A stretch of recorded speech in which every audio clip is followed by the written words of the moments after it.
안녕하십니까. 복지상식 8번째 시간입니다. 매월 돈으로 받는 기초연금과 아동수당입니다. 두 가지 제도를 다 소개하려고 하는데요. 기초연금은 노인에게 연금을 지급하여 안정적인 소득 기반을 제공함으로써 노인의 생활 안정을 지원하고 복지를 증진함을 목적으로 하는 사회복지 제도입니다. 기초연금의 적용 대상은 65세 이상 모든 노인 중에 소득 하위 70%에게 주는 제도입니다. 그러니까 어르신들이 지금 전국에 한 700만 명 가량 살고 계시는데요. 그것에서 70%면 77, 49 해서 약 한 500만 명의 어르신들이 매달 적게는 2만 원씩, 많게는 20만 9,960원을 받고 계십니다. 그래서 이제 개인이 받을 때에는 그렇게 받고 부부가 받을 때에는 그것의 80%를 지금 받고 계시는데요. 그러면 어떤 노인이 기초연금을 받을 수 있느냐, 이게 이제 관심사 아니겠습니까? 그래서 기초연금의 경우에는 2018년의 경우에는 노인 단독 가구는 월 소득 인정액이 131만 원, 부부의 경우에는 209만 6천 원 이하이면 기초연금을 받을 수가 있습니다. 그런데 이게 이제 작년에는 단독 가구는 119만 원, 그리고 부부 가구는 190만 4천 원이었거든요. 그러니까 쉽게 말해서 작년에 한 125만 원쯤 되었던 분이 신청했는데 못 받았다. 그러면 작년에는 못 받았더라도 올해 신청하면 될 수가 있는데 올해 신청하지 않으면 안 줍니다. 이게 바로 신청주의의 맹점이에요. 그래서 저는 그냥 기초연금을 받을 만한 사람들 중에 65세 이상 노인 중에 지금 절대로 안 주는 사람이 누구냐? 공무원, 군인, 사립학교, 교직원, 연금수급자는 절대로 안 줍니다. 그러니까 제 생각 같아서는 공무원 연금, 군인연금, 사립학교, 교직원, 연금수급자가 아닌 모든 노인은 일단 기초연금을 신청하는 게 좋다. 이게 제 생각이에요. 일단 신청하라. 그리고 조건이 되면 주는 거고 조건이 안 되면 안 주는 건데 그때 꼭 5년 동안 내 이력을 살폈다가 만약에 소득이나 이런 기준이 바뀌면 나한테 연락해 주세요 라고 이렇게 신청하는 난이 또 따로 있습니다. 그걸 신청해 놓으면 일단 5년 동안은 내가 신청하지 않아도 이제 신청 조건이 되면 지급 적용 조건이 되면 이제 시군구나 읍면동에서 연락을 해준다라는 것을 꼭 기억해 주시기 바랍니다. 그래서 일단 65세 이상 노인이 됐다. 그러면 어떻게 해야 된다? 기초연금을 일단 신청해야 된다. 그 다음에 이제 얼마를 주느냐 하는 것은 이제 조금씩 달라지는데요. 한때는 한 9만 원쯤 주다가 그 다음에 20만 원으로 올렸다가 올 9월부터 2018년 9월부터 이제 25만 원으로 올라가고요. 문재인 대통령이 이제 임기 말 때쯤 되면 가구당 1인당 30만 원까지 올라갑니다. 그러면 만약에 부부가 받는다. 그러면 60만 원에 80%니까 68, 48, 48만 원까지 받을 수 있다는 겁니다. 그래서 기초연금의 경우에는 웬만하면 받을 수 있다라는 것을 꼭 기억해 주시기 바랍니다. 또한 이게 70%이기 때문에 농촌 지역의 경우에는 거의 90% 이상이 받습니다. 그 말은 무슨 말이냐면 서울의 강남에 살고 서초에 사는 사람도 노인이면 받을 수 있는 사람은 받고 못 받는 사람이 있는데 농촌 지역에 사는 사람들은 대부분 받습니다. 그리고 이제 1인당 아까 소득인정액 130만 원이라고 하면 사람들이 또 131만 원이지 않습니까? 131만 원이라고 하면 예를 들면 아파트 경비를 하면 만약에 170만 원을 받는다. 그러면 기초연금을 못 받을 것이라고 착각을 하고 있습니다.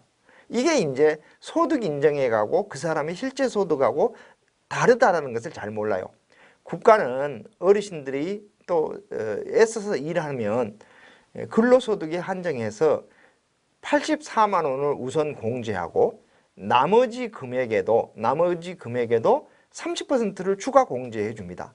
그래서 예를 들면 어떤 사람이 경비를 해서 154만 원의 수입이 만약에 생겼다. 그럼 84만 원을 공제해 주는 거예요. 그러면 뭐 나머지 소득이 한 70만 원 됩니까? 그러면 그 70만 원에서 다시 30%를 추가 공제해 주는 거예요. 그러니까 37, 21만 원을 공제해 주니까 50만 원에서 21만 원을 공제하면 그 사람의 소득은 국가가 보기에는 29만 원으로 본다는 것입니다. 예, 이처럼 이제 사실 이렇게 소득 인정액을 산정하는 방식이 이렇게 근로소득자들에게는 굉장히 좀 유리하게 설계가 되어 있기 때문에 가급적이면 기초연금을 적극적으로 이제 신청하는 것이 중요하다라는 것을 꼭 기억해 주시기 바랍니다.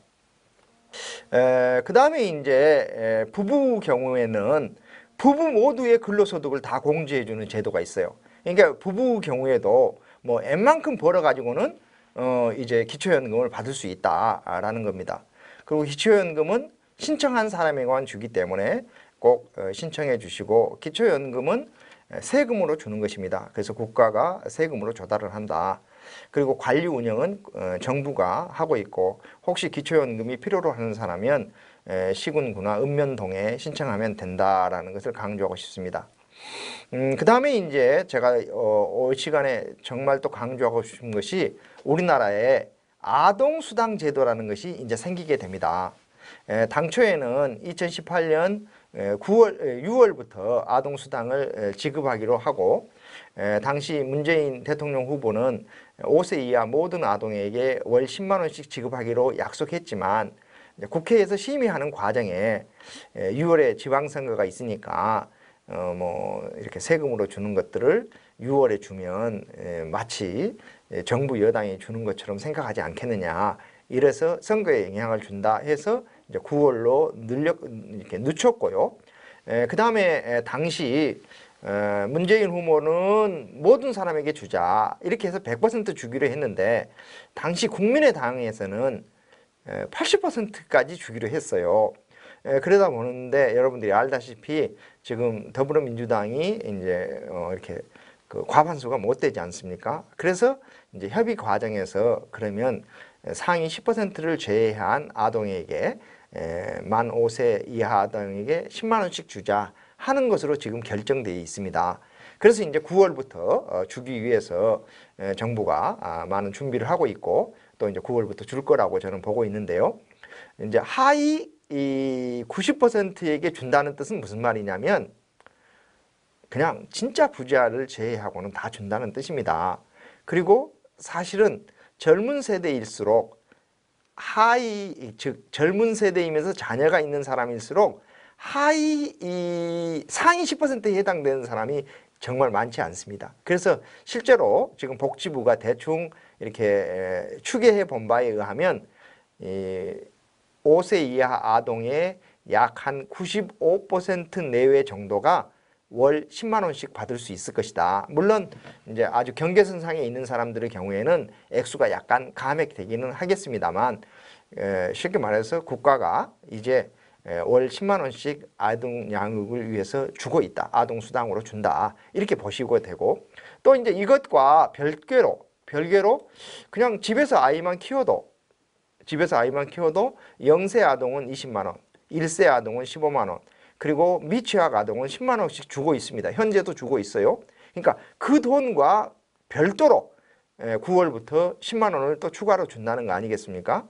또한 이제 뭐 집에서 양육하지 않고 어린이집이나 유치원에 아이들을 보낸다. 그러면 이제 사실 어린이집이나 유치원에 아이를 보낸다는 것은 아이의 연령에 따라서 다르기는 하지만 1인당 경우에 따라서는 50만 원 가량을 국가가 지원해 주는 겁니다. 양육비를.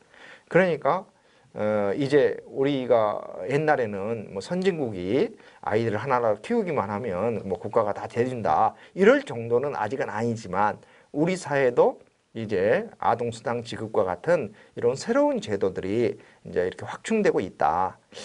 그런데 이제 저는 이제 이런 아동수당이 세금으로 조성이 되고, 실제로 상위 10%, 실제로는 아동이 있는 가정의 한 5% 정도를 이렇게 출연내기 위해서 들어가는 행정 비용이 너무 많이 들어가고, 또 그 5%에 해당되는 자녀를 두고 있는 엄마 아버지들은 대개 맞벌이 가정이에요.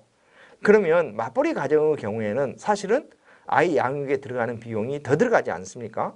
그리고 맞벌이이기 때문에 세금도 많이 내고 있어요. 그래서 이제 이분들이 왜 우리는 세금도 많이 내고 아이들 양육비도 많이 들어가는데 꼭 우리를 상위 10%라고 해가지고 골라내서 안 주느냐. 이거에 대한 불만도 상당히 많습니다. 그래서 저는 장기적으로 볼 때 선진국의 사회처럼 그냥 아동수당은 모든 아동에게 주는 게 좋겠다.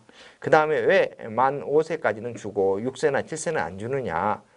그거야 처음 제도가 도입될 때에는 그렇게 시작해 보다가 이제 점차 6세나 7세로 이렇게 연장시키다 보면 지금 많은 선진국에서는 16세까지 주고 일부 나라는 18세 줍니다. 그 다음에 또 일부 나라는 평균적으로 같이 줄 뿐만 아니라 경제적으로 어려운 가정에게는 조금 더 주기도 해요. 그리고 또 어떤 나라에 따라서는 아동에 따라서 다 그냥 균일적으로 주는 나라가 있는가 하면은 예를 들면 첫째 아이에게는 30을 준다면 둘째 아이에게는 33을 주고 셋째 아이에게는 35를 준다든지 이런 식으로 그 후순위 아동에게 더 주는 나라도 있습니다.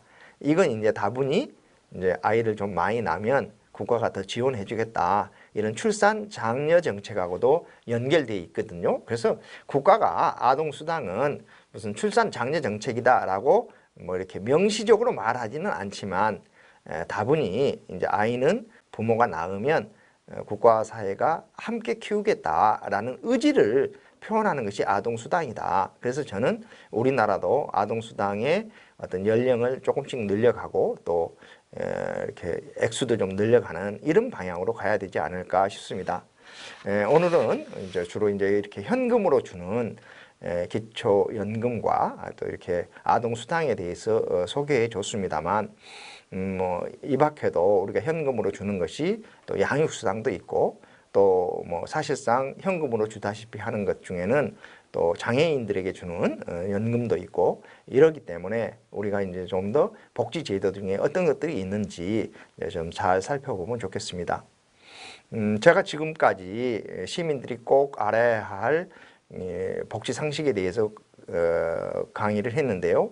저는 이제 국민들이 복지를 국민기초생활보장이나 긴급복지 위주로 생각할 것이 아니라 이제 국민연금 건강보험과 같은 사회보험에 대해서 더 많은 이해가 있어야 된다고 생각합니다.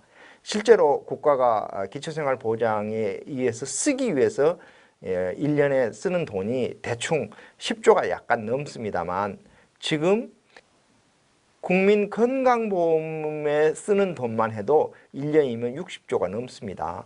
또한 지금 국민연금에서 기금으로 확보한 돈만 600조가 넘습니다. 그러니까 사실은 나의 삶을 직접적으로 변화시키는 복지는 사회보험이에요. 그리고 사회보험이 중심이 되고 그리고 그 사회보험에서 커버가 안 되는 이런 영역을 기초생활보장과 같은 공공부처가 이제 보완을 하고 있는데 우리나라는 역사적으로 이런 생활보호제도나 이와 같은 공공부조가 중심이 되어서 발달되어 오다 보니까 사람들은 복지는 기초생활보장제도 중심으로 상상하기 쉬운데 나의 삶의 변화를 생각해 보면 사회보험에 대한 이해를 이 기회에 꼭 높여주시고 여러분들이 배운 것들을 주변 사람들하고 많이 나누어서 배워서 남주는 사람이 되었으면 좋겠습니다. 저랑 함께 공부해 주셔서 감사합니다.